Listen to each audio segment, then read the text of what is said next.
இன்னைக்கு வீடியோவில் காரசாரமான சிம்பிளான முட்டை ஃப்ரை தாங்க எப்படி செய்யலான்ட்டு பார்க்க போகிறோம்.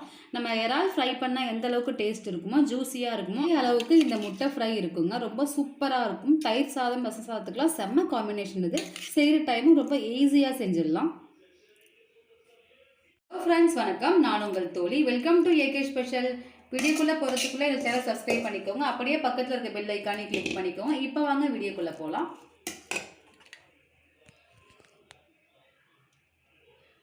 அதுக்காக 4 முட்டை எடுத்து வச்சுருக்கேன். ஒரு 2 பெரிய வெங்காயம் பொடியாக கட் பண்ணி வச்சுருக்கேன். 2 பச்சை மிளகாய் கட் பண்ணி வச்சுருக்கேன். நீங்கள் காரத்துக்கு ஏற்ற மாதிரி சேர்த்துக்கோங்க. ஒரு தக்காளி பழமாக எடுத்து கட் பண்ணி வச்சுருக்கேன். இவ்வளோ தாங்க. இதை மட்டும் வச்சு இந்த ரெசிபி ரொம்ப சூப்பராக செஞ்சிடலாம். வாங்க. கடாய் நல்லா சூடாக இருக்குது. நான் 2 ஸ்பூன் எண்ணெய் சேர்த்துருக்கேன். எண்ணெயும் சூடாகிடுச்சு. இப்போ தாளிக்கிறதுக்கு கொஞ்சமாக ஜீரகம் சேர்த்துக்கலாம். ஜீரகம் நல்லா பொரியட்டும். ஜீரகம் பொரிஞ்சாச்சு. இப்போ கட் பண்ணி வச்சுருக்க வெங்காயம் பச்சை மிளகாய் சேர்த்துக்கலாம். முட்டைக்கு தேவையான உப்பு சேர்த்துக்கலாம். இப்போ எல்லாம் நல்லா வதக்கி எடுத்துக்கலாம். உப்பு போட்டு வதக்கணும், அப்படின்னா வெங்காயம் சீக்கிரமாக வதக்கிடும். அதனால உப்பு முன்னாடியே போட்டேன். வெங்காயம் நல்லா கண்ணாடி பதம் வர அளவுக்கு நல்லா வதக்கி எடுத்துக்கலாம். இந்தளவு வதங்கினா போதும். இப்போ ஒரு அரை ஸ்பூன் அளவுக்கு இஞ்சி பூண்டு பேஸ்ட் சேர்த்துக்கோங்க. இதோட பச்சை ஸ்மெல் போகிற அளவுக்கு நல்லா வதக்கி எடுத்துக்கோங்க. அடுத்து கட் பண்ணி வச்சுருக்க தக்காளி சேர்த்துக்கோங்க. இதையும் நல்லா வதக்கி எடுத்துக்கோங்க. இந்த வெங்காயம், தக்காளி, பச்சை மிளகாய் எல்லாம் நல்லா சேர்ந்து வதங்கி மசாலா பேஸ்ட்டுக்கு வரும் இல்லையா, அது வரைக்கும் நல்லா வதங்கி எடுத்துக்கலாம். எல்லாம் நல்லா வதங்கிடுச்சு பாருங்க. இப்போ மசாலா சேர்த்துக்கலாம். கொஞ்சமாக மஞ்சத்தூள், மிளகாத்தூள், தூள், கரம் மசாலா, சோம்புத்தூள், கொஞ்சமாக மிளகு ஜீரக பவுட்ரு, இவ்வளோ தாங்க மசாலா. அதையும் போட்டு ஒரு கலக்கிக்கலாம். இந்த மசாலா நல்லா எண்ணெயிலே அப்படியே நல்லா ஒரு மாதிரி வெந்து வர அளவுக்கு நல்லா ஒரு கலக்கி எடுத்துக்கலாம். அப்போ தான் மசாலாவோட பச்சை ஸ்மெல்லாம் போகும். நான் போட்ட மசாலா எல்லாமே நீங்கள் போடுங்க. அப்போ தான் முட்டையோட டேஸ்ட்டு சூப்பராக கிடைக்கும். ஒரு 2 நிமிஷம் இப்படியே இருக்கட்டும். அதுக்கப்புறமா நம்ம தண்ணி சேர்த்துக்கலாம். இப்போது ஒரு அரை கிளாஸ் அளவுக்கு தண்ணி சேர்த்துக்கோங்க. இதையும் நல்லா கலக்கிக்கோங்க.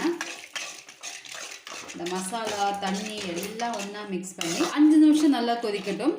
தண்ணி நல்லா கொதித்து சுண்டி வந்ததுக்கப்புறமா நம்ம முட்டை சேர்த்துக்கலாம்.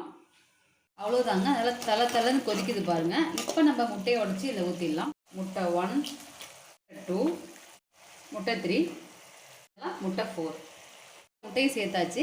இப்போ இவங்க எல்லாம் ஒன்றா மிக்ஸ் ஆகி வரட்டும். நம்ம அடுப்பை லோ ஃப்ளேம்லேயே வச்சுக்கலாம். அப்படியே கிண்டி விட்டுறாதீங்க. இதை அப்படியே வச்சு அழகு பாருங்கள். ஒரு 5 மினிட்ஸ்க்கு மூடி போட்டு அப்படியே ஒரு 5 நிமிஷம் அப்படியே தூங்க விட்டுடலாம். இப்போ திறந்து பார்க்கலாம் எல்லா முட்டையும் எப்படி இருக்காங்க பாருங்கள். எப்படி இருக்காங்கன்னு பாருங்கள். இப்போ இவங்களை என்ன பண்ணணும் அப்படின்னா, அப்படியே ஒவ்வொருத்தங்களாக திருப்பி போட்டுக்கலாம். நீங்கள் வேணும்னா அப்படியே உடச்சி கூட போட்டுக்கலாம். இல்லை அப்படின்னா 2ஆக உடச்சிக்கலாம். இல்லை அப்படின்னு கலந்து விட்டுக்கலாம். இல்லை முழுசாக கூட வச்சுக்கலாம். அது உங்களோட விருப்பம் தான். ஆனால் இதை விட ஈஸியாக முட்டை மசாலா ரொம்ப டேஸ்டியாக பண்ண முடியாதுங்க. அவ்வளோ சூப்பராக இருக்கும். வெங்காயம் தக்காளி கட் பண்ணுற நேரம் மட்டும்தான், மற்றபடியெல்லாம் சூப்பராக வெந்துடும். நான் இப்போ ரசம் வச்சுருக்கேன். ரச சாதத்துக்கு தான் இந்த முட்டை செஞ்சுருக்கேன். நான் ஏற்கனவே ஒரு முறை பண்ணி பார்த்துருக்கேங்க. டேஸ்ட்டு அவ்வளோ சூப்பராக அல்டிமேட்டாக இருக்கும். ஸோ நீங்களும் இதே மாதிரி உங்கள் வீட்டில் பண்ணுங்கள். நம்ம இன்னும் 2 மினிட்ஸ்க்கு அப்புறம் முட்டையை இறக்கிடலாம். இப்போ வேணுன்னா 2ஆக நான் உடைக்கிறேன். பாருங்கள், இதே ஜூஸியாக வெளியில் வருது பாருங்கள். நம்ம அப்படியே கட் பண்ணல அப்படின்னா சிம்மில் வச்சோம் அப்படின்னா அதுவே ஃபுல்லாக வெந்துடும். அப்படி இல்லை அப்படின்னா 2ஆக கட் பண்ணி விட்டுக்கலாம். உங்களோட விருப்பம் தான் அது. இல்லை காரசாரமாக புளிப்பாக அவ்வளோ சூப்பராக இருக்கும். இது அப்படியே இன்னொரு பக்கம் திருப்பி விட்டுக்கலாம். அப்படியே பாருங்கள், பார்க்கும்போதே எவ்வளோ சூப்பராக இருப்பாங்க. நம்ம இறால் ஃப்ரை பண்ணால் என்ன டேஸ்ட் இருக்குமோ அதே டேஸ்ட்டுக்கு இந்த பேட்டர்னில் நீங்கள் பண்ணீங்க அப்படின்னா முட்டை மசாலா சூப்பராக இருக்குங்க. அப்படியே திருப்பி விட்டுக்கலாம். அவ்வளோதாங்க. சூப்பராக ஃபைனலாக முட்டை மசாலா ரெடி. இந்த ஸ்டேஜில் நாம் அளவுக்கு மல்லி இலையை பொடியாக கட் பண்ணி அப்படியே மலைச்சாரல் மாதிரி தூவி விட்டுருங்க. இதை அப்படியே 2 கலக்குங்க. அப்படியே ஹோட்டலில் வாங்குகிற இறால் ஃப்ரை அந்த டேஸ்ட்டுக்கு இந்த முட்டை ஃப்ரை இருக்கும். அவ்வளோதாங்க. இப்போ சூப்பராக ரெடி ஆகிடுச்சு பாருங்கள். ஸோ இதே மாதிரி நீங்களும் உங்கள் வீட்டில் ட்ரை பண்ணி பாருங்கள். எப்படி இருக்குது என்னன்னு சொல்லிட்டு கமெண்ட்ஸில் சொல்லுங்கள். வேற ஒரு வீடியோவில் பார்க்கலாங்க. தேங்க்யூ.